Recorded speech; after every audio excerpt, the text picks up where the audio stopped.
Welcome back to Stab the Dragon Productions, episode number 110. Whiskey comparison number 4, sort of, unless you're counting the Texas Rye Whiskey Tournament that I've been doing. But today is Bourbon Declaration Day. Fred Minnick tells this story on his website and in his book right here, Bourbon, The Rise, Fall, and Rebirth of an American Spirit, 2016. So what is Bourbon Declaration Day? On May 4th, 1964, the U.S. Congress passed an act recognizing bourbon as the distinctive American spirit, and there's some laws attached that determine how to make bourbon. You know, it's got to have a mash bill of at least 51% corn. It's got to be aged in new American charred oak. So, among other things, but those are the two key ones. So, while others are celebrating some movie chain from the 1970s today that used to be good, I'm celebrating bourbon because it is still good. Tonight, I'm going to do a comparison tasting between Evan Williams Black and Evan Williams 1783. Evan Williams, the reason I'm choosing Evan Williams is supposedly, one of the stories about who had the first bourbon and whatever. Evan Williams supposedly opened Kentucky's first distillery along the Ohio River in 1783. So, in some ways, Elijah Craig lays claim to being the father of bourbon, but in other ways, maybe Evan Williams. It's all in the dim mists of time in the back there, so we don't know for sure the whole story. But let's look at these two bourbons. First of all, Evan Williams Black Label. There you go.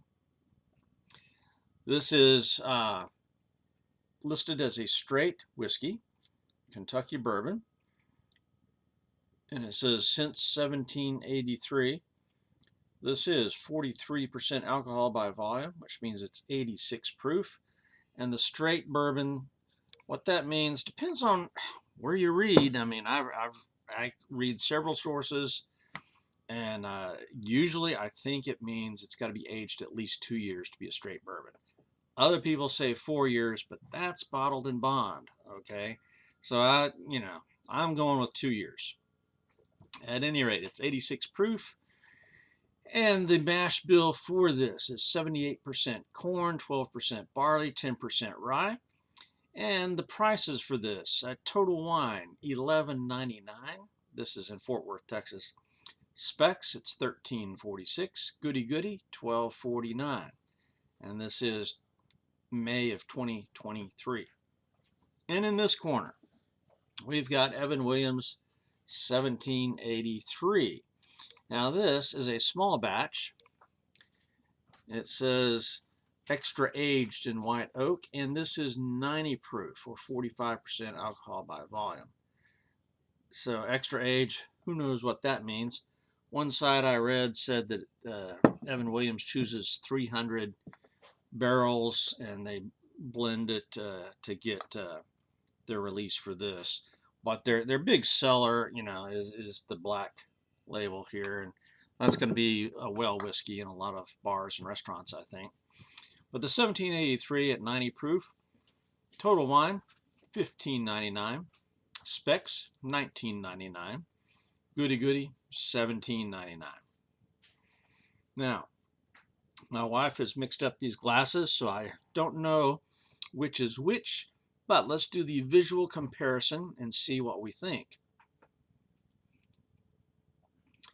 I think this one in the right is a shade darker than this one on my left.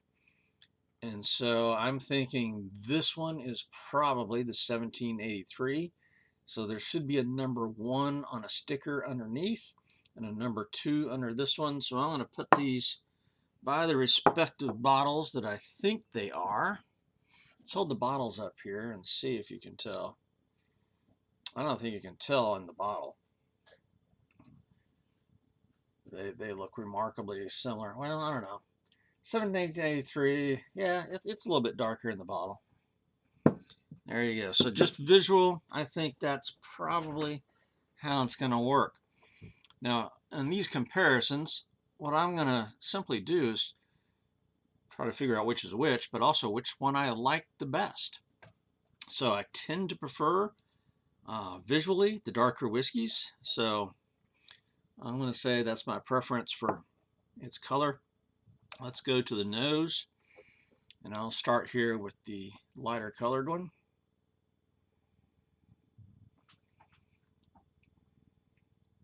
My nose is not very well developed at all. I think it's deficient. And bourbons, I have a really tough time smelling. Rye, I can smell a little bit. Scotches, a little bit more. But this, I'm getting some vague corn sweetness, a little bit of barrel, tiniest bit of floral. Actually, I'm pretty surprised I can actually smell anything there.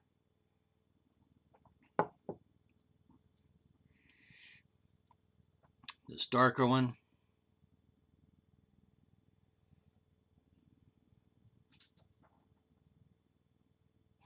actually, I don't smell as much on this one as I did the first one.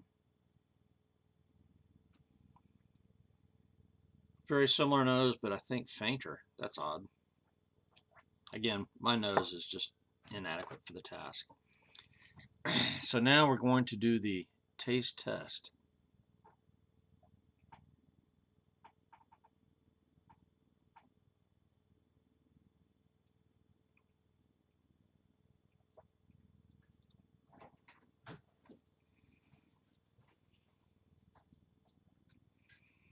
Evan Williams, I gotta say, is one of my favorites. It's a good budget brand. I'm getting some corn sweetness, but the sweetness is tempered with barrel.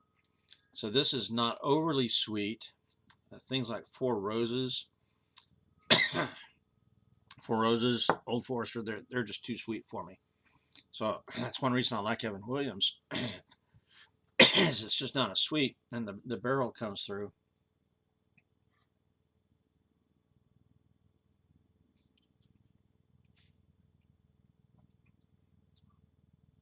At 86, the mouth feels a little bit thin, if this is the 86. I'm assuming it is because of the color.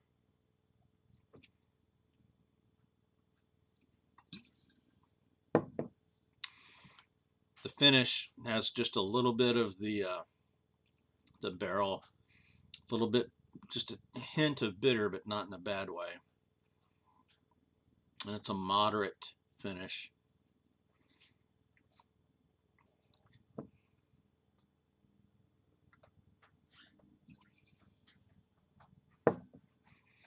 Now we're going to go for this darker one that I'm assuming is the 90 proof 1783.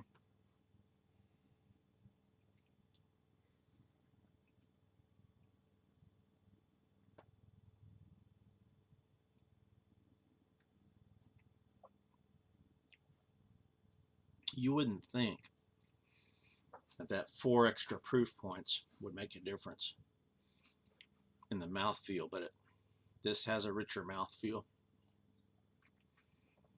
But surprisingly,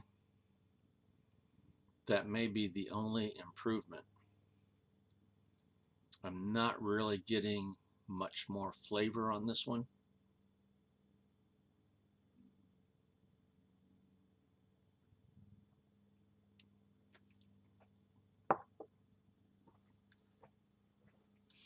Getting just a tad bit more of a burn. Both of them had a nice pleasant burn. I like the burn. Smooth whiskeys are overrated, I think.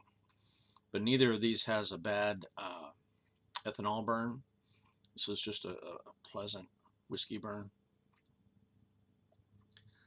But I'm not noticing, I'm noticing a mouthfeel improvement, but I'm not noticing any flavor improvement. In fact, if anything, I'm kind of thinking the first one had more flavor. How weird is that?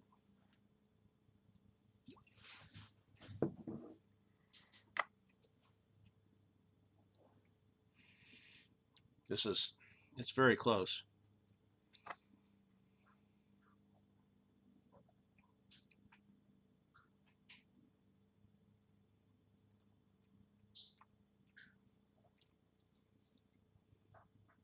Man, I would swear I'm getting more flavor out of this one. Maybe I've got these messed up. Maybe that's the 90 proof.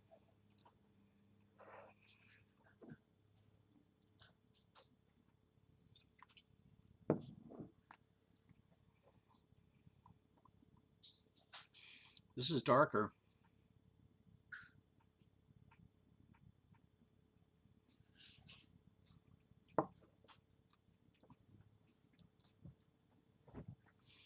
The mouthfeel is there, but the flavor's not. Wow. Twice now I've tried these. I'm going to have to call a winner. And I'm going to say Black Bottle has the better flavor. Well, that is if this is the Black Bottle. This should be a number 2. Yep, that's a number 2. That's the Black Bottle. This is a number 1. That's the 1783. Between the two, I prefer the Black Bottle. Okay, there's the winner. Well, I am still in the middle of conducting my Texas Rye Whiskey Tournament. But I wanted to celebrate Bourbon Declaration Day, and that required drinking bourbon instead of the rye whiskey. So, also, for a long time I've wanted to do an Evan Williams competition to see which one I like best. I had long suspected that I preferred Black Bottle to 1783. But I thought there's no way that can be true. There's just no way. But I've never done this comparison before, so here we go. And I think the Black Bottle wins. Okay, so next week I'm going to return to my rye tournament. But at the next break in the tournament, which I think will be in a couple of weeks, I'm going to return to taste testing Evan Williams because I also have the bottled in bond and the single barrel. And so I will bring those in. And since 1783 lost tonight, I will compare it to the single barrel next time. All right, Stab the Dragon out here.